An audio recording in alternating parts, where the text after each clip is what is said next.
मिया मज हृदय सद्गुरु जेने तारिलो हा संसार तरू म्हणून विशेष त्यादरू विवेकावर सद्गुरुनाथ महाराज ओम नमो ज्ञानेश्वर नमो ज्ञानेश्वर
ओम नमो ज्ञानेश्वरा करुणा करा दयाळा तुमचा अनुग्रह लादलो पवन झालो चराचरी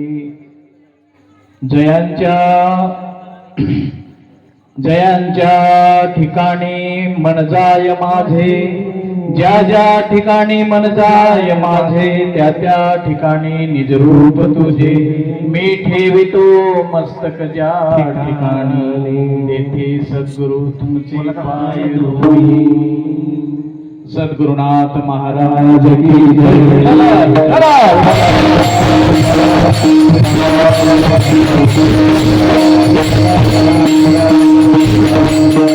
आपुल्या हिता असे जो जागता धन्य माता पिता तयाची आपुल्या हिता असे जो जागता धन्य माता पिता तयाची कुडी कन्या पुत्र होते जे सात्विक तयाचा हरिक वाटे देवा प्रस्तुत प्राप्त प्रसंगी या पुण्य पावन आटाळे या गावामध्ये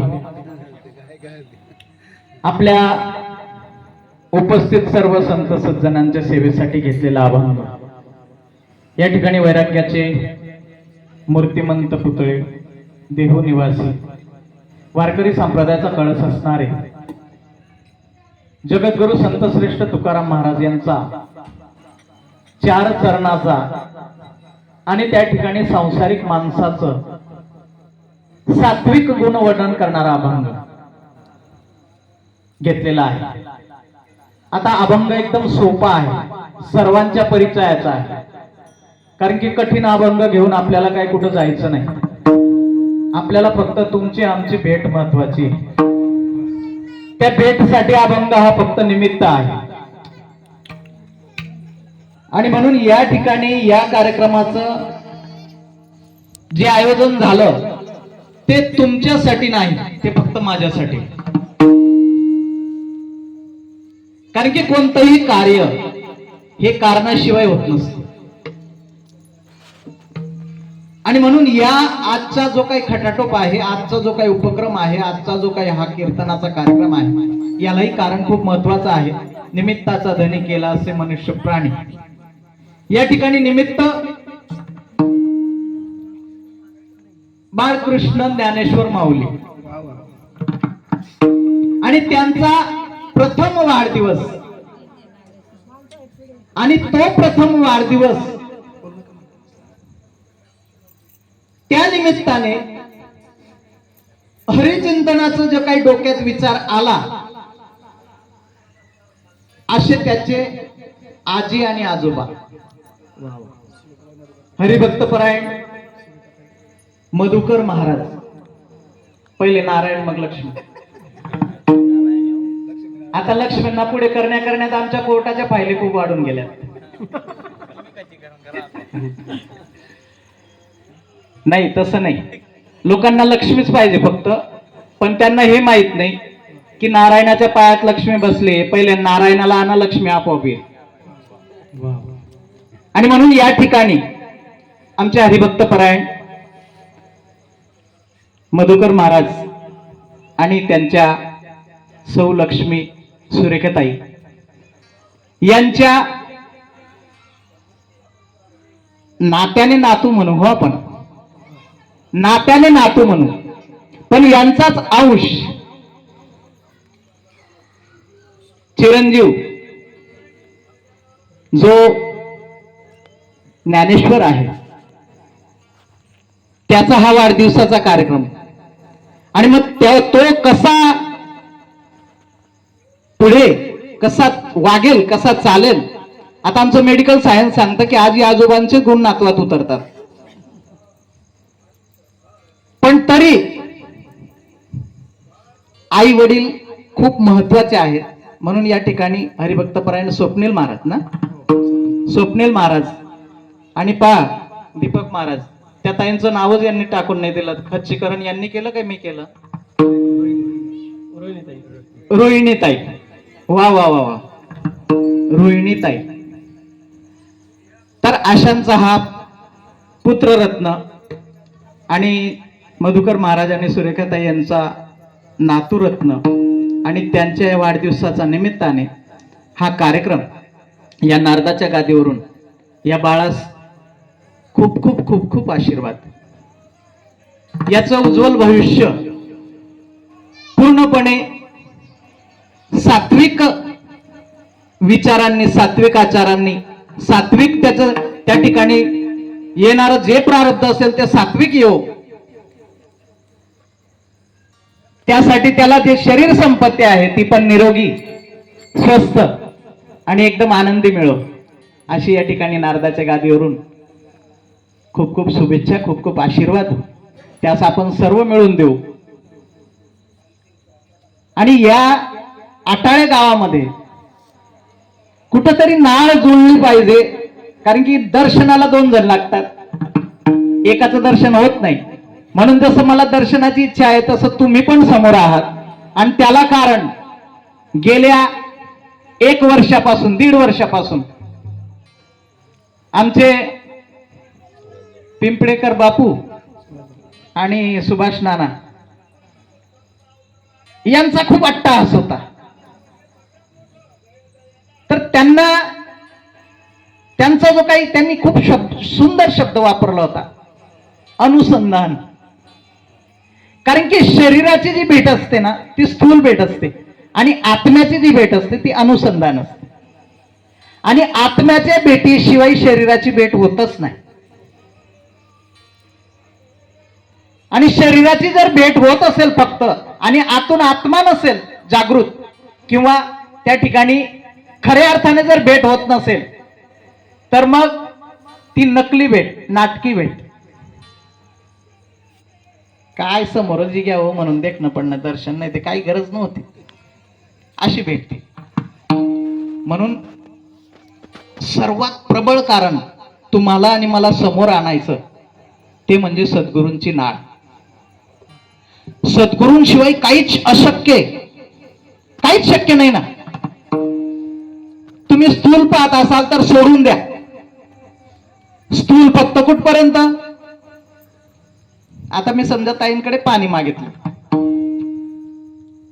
तर ताई ग्लास मधून पाणी घेऊन आल्या. मी सांगितलं ताई ग्लास कशाला आणला, मला फक्त पाणीच पाहिजे. ताई म्हटले तुम्ही गोळ्या घेतल्या होत्या का आज?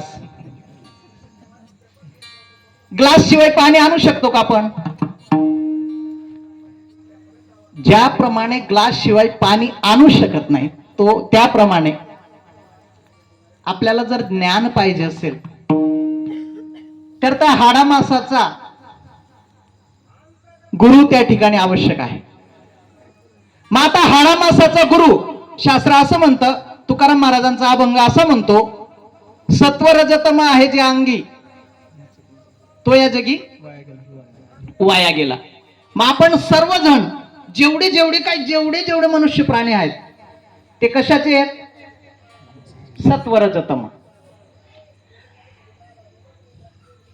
तम म्हणजे नरकची केवळ, रजतो सबळ माया जाळ, आणि तुका म्हणे एका सत्वाचे सामर्थ्य करावा परमार्थ अहर्निश. मग परमार्थ अहर्निश करायचा आहे कशासाठी? हाडामासाच्या आत जो सद्गुरू आहे त्याच्यासाठी. मग तुमचा एक भ्रम काढून देतो मी, अभंगाचं निरूपण करण्या अगोदर एक भ्रम असा काढून देतो. शिक्षक आमचे गुरुजी, शिक्षक, गुरु, श्री गुरु, सद्गुरु आणि जगद्गुरु, किती? 5 शब्द आहेत, 5. आता या 5 शब्दांचा आपल्या डोक्यात असा घोळ झालेला आहे, घोळ. आता शिक्षक हा गव्हर्नमेंटने शब्द दिलेला आहे, शिक्षा देणारा. पण त्या शिक्षकांना जर 1 महिन्याची पेमेंट लांबली, गुरुजी, त्या शिक्षकांना जर 1-2 महिन्याची पेमेंट लांबली तर त्यांचा मूड लागत नाही शिकवायला. त्यांना म्हणतात शिक्षक. आणि गुरु सामान्य माणसापेक्षा 2 गोष्टी, मानवी कल्याणाच्या 2 गोष्टी त्यांना जास्त येतात किंवा त्यांना अनुभव जास्त आहे. गु म्हणजे अंधार, रु म्हणजे प्रकाश. अंधाराकडून प्रकाशाकडे जे नेतात त्यांना गुरु म्हणतात. पुढे श्री गुरु. गुरु पण आहेत पण त्यांच्या पुढे श्री लागलेला आहे. श्री, श्री म्हणजे भगवंत. तो श्री आहे, हा आपला श्री नाही, सला त्र नाही, तो श्री. श्री म्हणजे भगवंत. आणि भगवंत आपण त्यांना भगवंताच्या रूपात पाहतो, त्यांना श्री गुरु म्हणतात. श्री गुरु सारिखा असता पाठी राखा, इतरांचा लेखा कोण करी. दुसऱ्यांची गरजच नसते श्री गुरु असले म्हणजे, ते श्री गुरु. नंतर गुरु आणि श्री गुरु हे आपल्यामध्ये आपलीच वस्तू जागृत करून देतात, दाखवून देतात. ती वस्तू कोणती? मजहृदयी सद्गुरु, जेने तारिलो हा संसार तरू, ती सद्गुरु. मग आता शेवटचा राहिला जगद्गुरु. हे सर्व अनुभवाने जे जगून गेलेत, अनुभव त्या ठिकाणी घेऊन गेलेत, त्यांना जगाने मान्यता दिली की तुम्ही जगताचे गुरु आहात. त्यांना जगद्गुरु म्हणतात. जगद्गुरु फक्त 3च होऊन गेलेत. एक संत तुकाराम महाराज, एक शंकराचार्य आणि एक कृष्ण मोंदे जगद्गुरु. फक्त 3च जगद्गुरु होऊन गेलेत. हा जो घोळ आहे हा घोळ काढून टाका. कोणी समोर आलं आणि तुम्हाला म्हणेल त्यांना नाही कळत, तुम्ही माझ्या मागे या, चालेल का? चालेल? अरे आशांचा पदर धरा की जे तुम्हाला तिथपर्यंत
खूप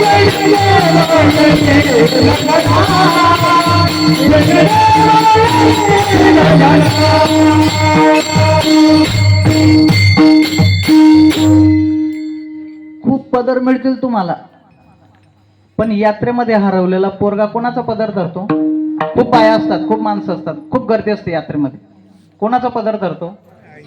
आईचाच धरतो तो पदर. त्याला माहिती आहे ही मला शेवटपर्यंत माझं कल्याण करणारी, आणि म्हणून अशाचाच पदर धरायचा.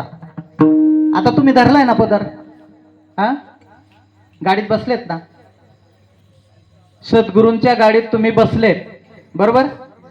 मग गाडीत बसणे अगोदर ठरवलं असेल ना काहीतरी. आता मला जर कुठे जायचं असेल तर अगोदर सुरुवात काय करावी लागते मला? समजा मला धुळ्याला जायचंय, बोला सर नाही बोलवणार तरी जाऊ. समजा धुळ्याला जायचंय आपल्याला, तर अगोदर ठरवावं लागतं ना. तसं तुम्ही ठरवलंय काहीतरी, आणि ठरवल्यानंतर तुम्ही गाडीत बसलेत. मग तुम्हाला जे काही पोचवायला आलेले ते ड्रायव्हरला सांगतात का आमनी माय बसेले तिना स्टाफ नका उतार तिच्यात? ड्रायव्हरला सांगतात का ते? माडी ये सुट्टा पैसा ले, कुठे उतरीस नको, गाडी माझी ती तटेच पाणी लिहिलीस, तटेच शेंगदाणा लिहिलीस, तटेच खायलीस, उतरीस नको, गाडी निघे ती तू राही जाशी. कोणाला सांगतात? आणि याच गोष्टी जर ड्रायव्हरला सांगणार आहेत, भाऊ माझी आई बसलेली, हा लक्ष ठेवजो, कुठं लागलं तर उतरली तर लक्ष ठेवजो, ती चढल्याशिवाय गाडी हलवजो नको. ड्रायव्हरला कंडक्टरला सांगायला पाहिजे का नाही? पण कोणाला सांगतो आपण? हा. म्हणून आपण ज्या गाडीत बसतो ना त्या गाडीच्या ड्रायव्हर आणि कंडक्टरवर आपला विश्वास पाहिजे. जर त्या ड्रायव्हर आणि कंडक्टरवर जर आपला विश्वास नसेल, तुम्ही पोचणार नाहीत. त्याला पेमेंट मिळते म्हणून तो पोचवेल, ती गोष्ट वेगळी, ती सोडून द्या. पण ज्या ठिकाणी असे अनेक ड्रायव्हर आणि कंडक्टर असतील, बदलीचे असतात ना, लांब रूटच्या गाड्यांना बदलीचे असतात, ते ड्रायव्हर ज्यांना समजा त्यांनी तुम्हाला बसताना पाहिलं आणि अर्ध्या रस्त्यावर त्यांची बदली झाली, उतरला, तो जो नवीन बसतो त्याच्याशी तुमच्याशी काय घेणं ते? मग ड्रायव्हर आणि कंडक्टर जो तुम्हाला पहिल्यापासून तुम्ही त्याचा पदर धरलाय, समजा त्या गाडीत बसलेत तुम्ही, तर तुम्हाला शेवटपर्यंत उतरवण्याची जबाबदारी त्याची. आणि म्हणून तुम्ही अशा गाडीत बसलेले आहेत ज्याचा ड्रायव्हर आणि कंडक्टर गाडी हाताना, गाडी चालताना जीव जाना अर्ध्या गाडीचा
या गाडीचा रामदास श्रीपाद ड्रायव्हर, रामदास कंडक्टर, जे असेल ते सांगायचं मुद्दा. मग अशा गाडीमध्ये तुम्ही बसलेत, मग निसंकोच बसा, निसंकोच बिनधास्त बसा. तुम्ही जर आखडून बसवले ना तर शेजारचा धक्काच मारेल. आखडलेला वाला फार धक्का मारतात बा, जो आखडून बसतो त्याला खूप धक्का मारतात. जो एकदम दादागिरी सारखा बसतो ना त्या कोणाची हिंमत नाही त्याचा धक्का मारत. म्हणून तुम्ही असे ड्रायव्हरने, असे कंडक्टर अशा गाडीत बसलेले आहेत ना, अरे बिनधास्त बसा, पण एवढंही बिनधास्त बसू नका. प्रवचनात एक जणांनी सांगितलं, एवढंही बिनधास्त बसू नका की तुमचाच तुम्हाला अहंकार येऊन जाईल आणि दुसऱ्याला फडकं समजणार. असंही नका बसू. ही जी व्यवस्था आहे, ही व्यवस्था वारकरी संप्रदायाच्या नियमाप्रमाणे व्यवस्था आहे. याच्यामध्ये ढवळाढवळ करायचा आपल्याला कोणालाच अधिकार नाही.